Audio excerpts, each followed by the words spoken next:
आप लोगों को, मेरी टीम को देता हूँ। Thank you for coming also इस प्रेस कॉन्फ्रेंस में। हम लोग बहुत चाहते थे आप लोगों से मिलना एक्चुअली, क्योंकि फिल्म से पहले हम लोग ऐसी ऐसी बात जो थे जो नहीं कर पाए थे। और मिस्टर बच्चन का ये हम लोग से जब डिस्कशन हो रहा था मार्केटिंग में, हम लोग चाह रहे थे कि बहुत जगह जाएं और मिलें और प्रमोशन जो नॉर्मली होता है। सो हमने डिसाइड किया था कि इसमें हम जाएंगे नहीं, फिल्म देखने के बाद सबको बुलाएंगे और फिर शायद हम लोगों को बात करने में ज़्यादा मज़ा आएगा, क्योंकि ये फिल्म थ्रिलर है और उसके बारे में हम पहले नहीं बात कर सकते। सो सबसे पहले मैं आप जितने भी मीडिया के लोग हैं और क्रिटिक्स हैं, रिव्यू हैं, एडिटर्स हैं, कैमरामैन हैं, सबको मैं मेरे पिंक टीम की तरफ से I just want to really thank you from bottom of my heart कि आपने इस तरह से इस फिल्म को जो तोला है, इस फिल्म को जो अपने सर पे रखा है, मैंने ऐसा जिंदगी में नहीं देखा है किसी अनप्रेसिडेंटेड। इतना प्यार, मतलब just owning up a film as their own film, I mean I can not imagine the kind of reactions. मैं तो इमोशनल हो जाता हूँ। थैंक यू इसके लिए। ये हमारी पूरी टीम है। मैं इंट्रोड्यूस क्या करूँ, लेकिन ऐसे लोग जिनको आपने देखा नहीं है, मैं उनके बारे में थोड़ा सा बता देता हूँ। सबसे इम्पोर्टेंट जिन्होंने इस फिल्म में, जो मेरे हीरो हैं इस फिल्म के, और मेरे हर फिल्म के हीरो जो है मेरे राइटर होते हैं, उनका नाम है रितेश शाह। अगर आप जानते हैं,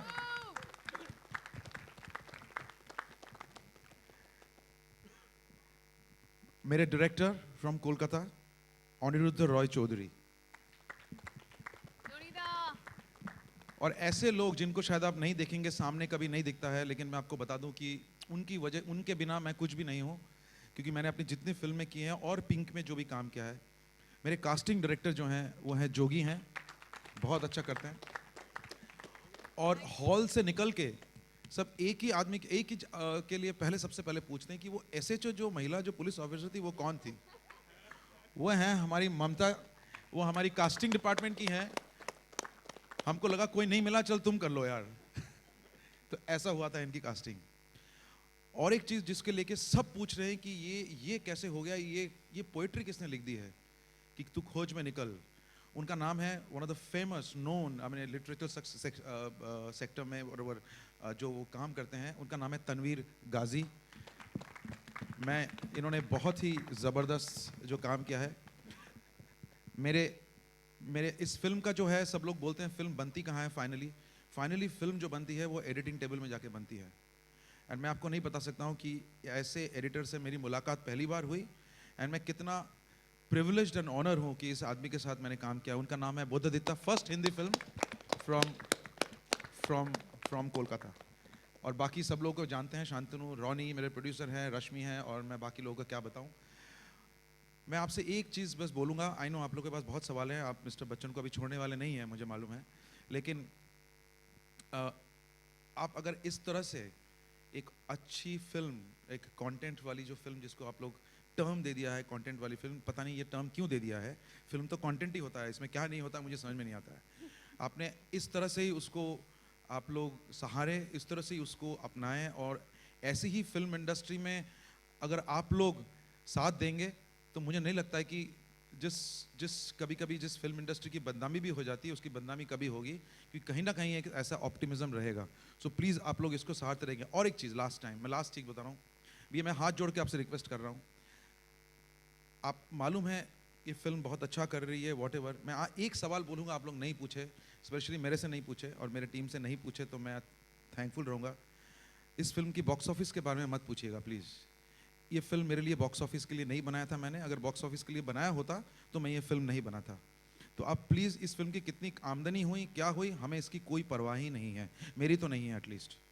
मेरे लिए सक्सेसफुल अगर इस फिल्म का है, ये 3 दिन में इसलिए मिल रहे हैं, इस फिल्म का सक्सेस मेरे लिए वो है कि जब एक लड़की रात को 8 बजे अकेले अपने हेडफोन लगा के गाने सुनते हुए घर पहुंच जाएगी अकेले, बिना किसी हिचक के, बिना किसी चिंता के, वो मेरे लिए सक्सेसफुल है।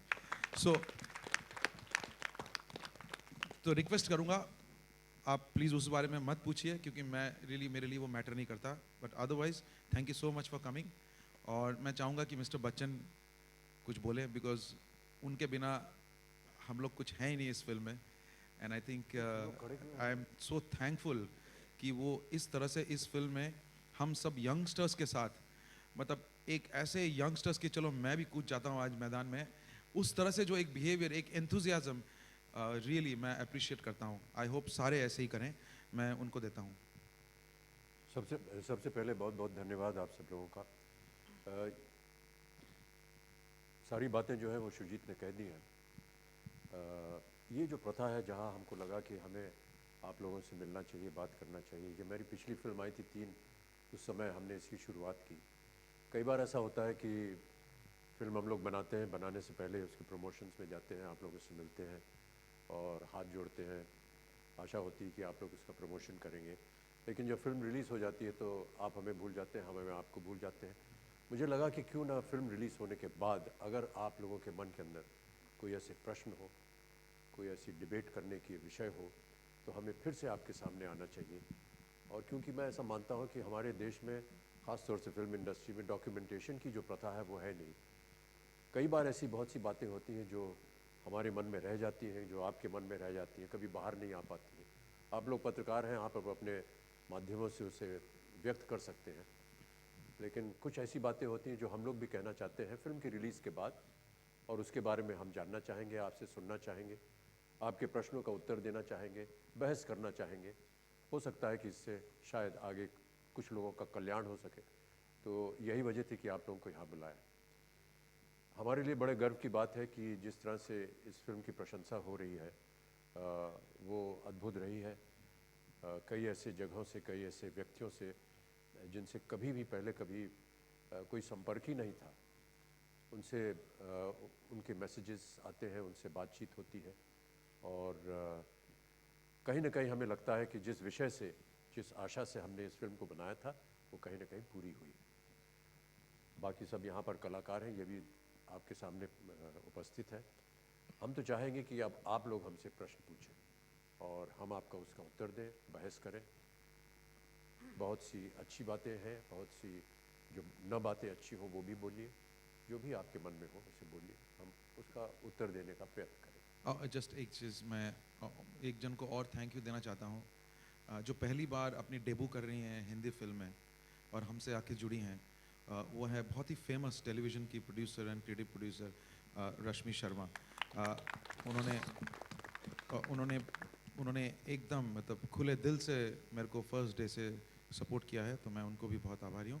बट मैं चाहता हूँ कि let's open the forum and then let's start taking the questions, and then जो जो होता रहेगा हम बताते रहेंगे। ऐसे कई से वाक़या हुए और समझ में नहीं आया कि उनके साथ हम लोग जूझें कैसे, कैसे उसको स्वीकारा जाए। कोई यार हमारी टांग तो नहीं खींच रहा है, कोई ज़बरदस्ती तंज तो नहीं कर रहा है। ऐसा कई बार होता है। हम लोगों का जीवन ऐसा ही है। हम लोगों को जब ज़्यादा तारीफ़ कोई कर देता है तो लगता है यार शायद कुछ गड़बड़ हो गया हमसे। तो यही हमारी फीलिंग्स थी। लेकिन जब बार बार उसी चीज़ को वो कहते गए, मानते गए, तो कहीं ना कहीं हमें लगा कि सचमुच ये जो प्रशंसा है ये एक सच्चाई है, ये दिल को छू गई है। बहुत अच्छा लग रहा है। एंड मैं कैप्टन ऑफ द शिप से भी few decades, and I thank Shujit to hold my hand and to help me to do this. I am choking, and I thank all my collaborators, all my actors, everybody, my music director, editor, everybody, my cinematographer, the way they helped me, they were beside me. It's like a family. And this is a very personal venture for us. This is not a commercial venture. And I thank Mr. Amitabh Bachchan to say this word, no means no. And this is enough. And this is end of everything. Yeah, absolutely. सबको बता, कामयाबी हमने कभी सोची नहीं थी। मुझे लगा, और जैसे कि कई बार हमने अपने इससे पहले जितने भी हमारा परिचय हुआ पत्रकारों से, हमने उनसे यही कहा कि जब शुजीत ये एक सोच लाए हमारे पास, वो विषय ही मेरे लिए प्रबल था। 2-3 मिनट में हमने कहा हाँ इस विषय पे हम काम करेंगे। उस समय मुझे मालूम नहीं था कि मेरा रोल क्या होगा, कहानी कैसी होगी, कौन मेरे साथ काम करेगा, कौन इसे बनाएगा, कौन इसका निर्देशन करेगा। केवल वो सोच जो थी वो अच्छी थी। ख़ास तौर से ये कि कई सालों से, जब से थोड़ी सी ऐसा माना जाता है कि हमारे दिमाग के अंदर थोड़ी बहुत बुद्धि है अभी भी। तो ऐसा लगा कि ये एक ऐसा विषय है जिस पर मैंने कभी इसको दोबारा नहीं सोचा इसके बारे में। मुझे लगा कि यही सत्य है, यही सच्चाई है जीवन की। और जिस तरह से हमारी परवरिश हुई, हमें ऐसे ही माहौल में हमें रखा गया, हमारी शिक्षा भी ऐसी ही हुई। और जब कभी भी इस विषय के ऊपर हम बातचीत या चर्चा होती थी तो मुझे अजीब सा लगता था। फिर जब एक आध कार्यक्रमों में मैंने भाग लिया जिसमें मैंने इस विषय पर बात की, और बहुत सारे ऐसे उदाहरण थे मेरे साथ जो कि मैं एक जो टीवी शो कर रहा था, कौन बनेगा करोड़पति, उसमें बहुत से ऐसे हॉट सीट पर महिलाएं आती थीं जिनके जीवन को उनके बारे में सुन करके मुझे बड़ा अफसोस होता था, कई बार क्रोध भी होता था। और जब मैंने उसका वर्णन किया तो यूनाइटेड नेशंस ने मुझे कहा कि आप गर्ल चाइल्ड के एम्बेसडर बन जाइए।